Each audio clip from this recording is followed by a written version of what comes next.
Hi, in this video, we'll be continuing our journey into real analysis.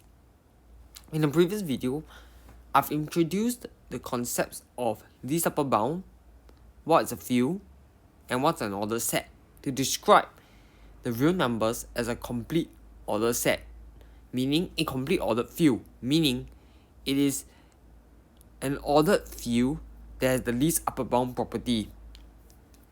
So this least upper bound property is very useful, and now we'll see ways to use the least upper bound property.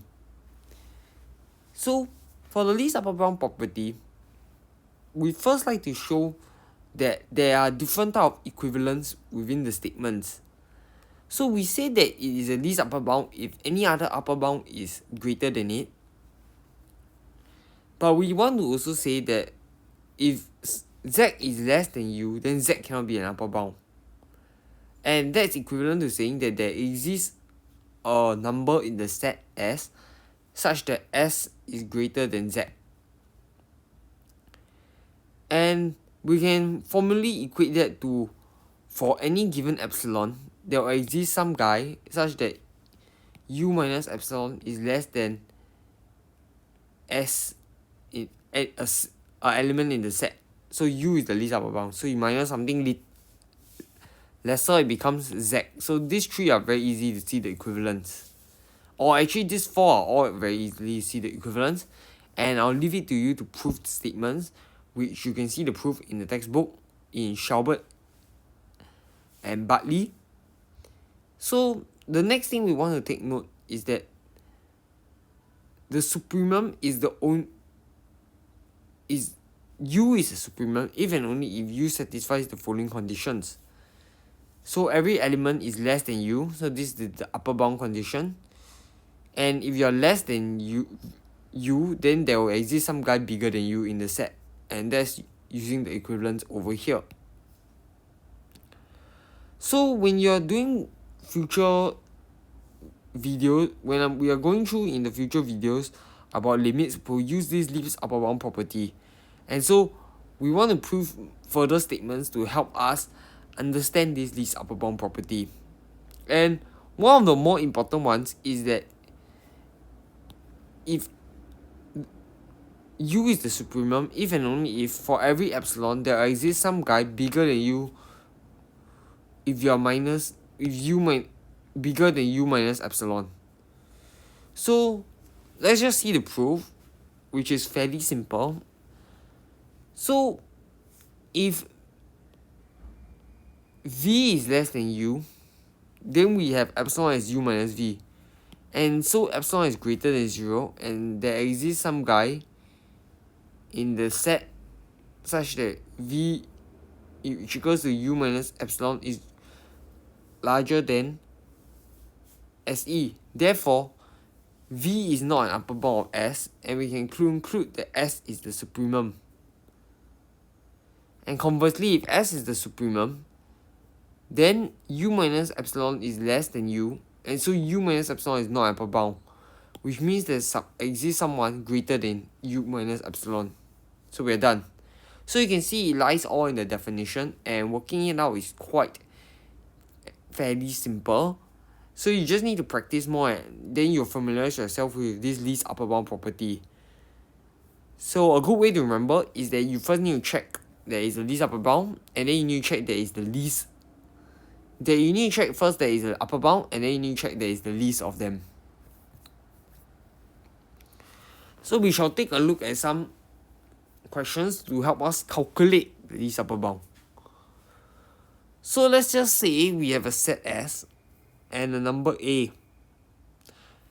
Then we define the set A plus S as A plus S little s, where little s runs through the entire big set S. But we'll now prove that the supremum of A plus S is the supremum of S plus A. And if you read the proof, it just makes use of the definition. So you first prove that this is an upper bound.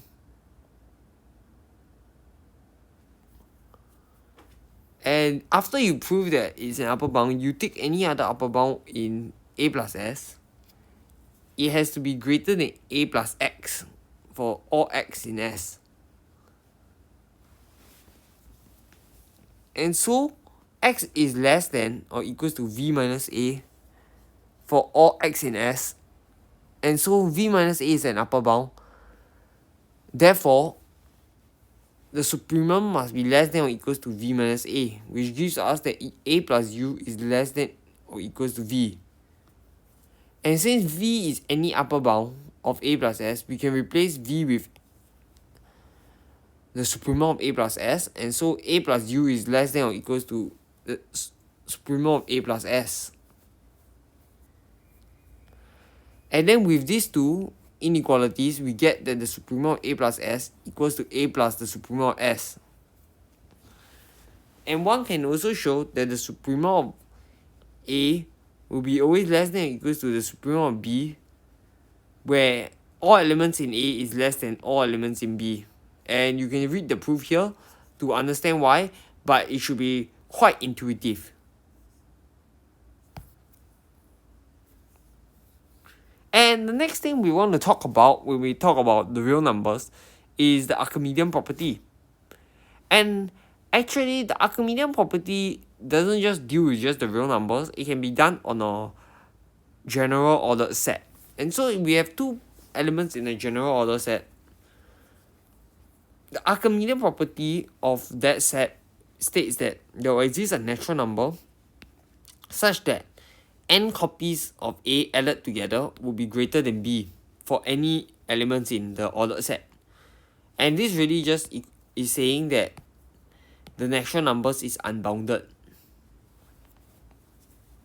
So another property that it is actually equivalent is that it's trying to say that the rational numbers is dense in the ordered set with respect to ordering. And what does this dense with respect to ordering mean? It means that if you take any number, two elements in the ordered field, then there will exist a rational number in between them. So we can clearly see that Q has this property, has both the property of dense and Archimedean, but it doesn't have the least upper bound property. But we will also equivalently be able to show that R has both of these properties. And in fact, we only need to show that it has one of the properties because actually Archimedean and Q being dense is equivalent. I won't prove it in this video, but it's quite a well proven theorem of the equivalence between the two, which you can search online, and it should be quite easily to follow. What instead we want to show is that if f has the least upper bound property, meaning f is isomorphic to the real numbers, then f is both Archimedean, and because of that it also means that Q is dense in F. And so first we take the set that has all of nx. So n runs through all the positive integers. If f is not Archimedean, then there will be an upper bound for this set.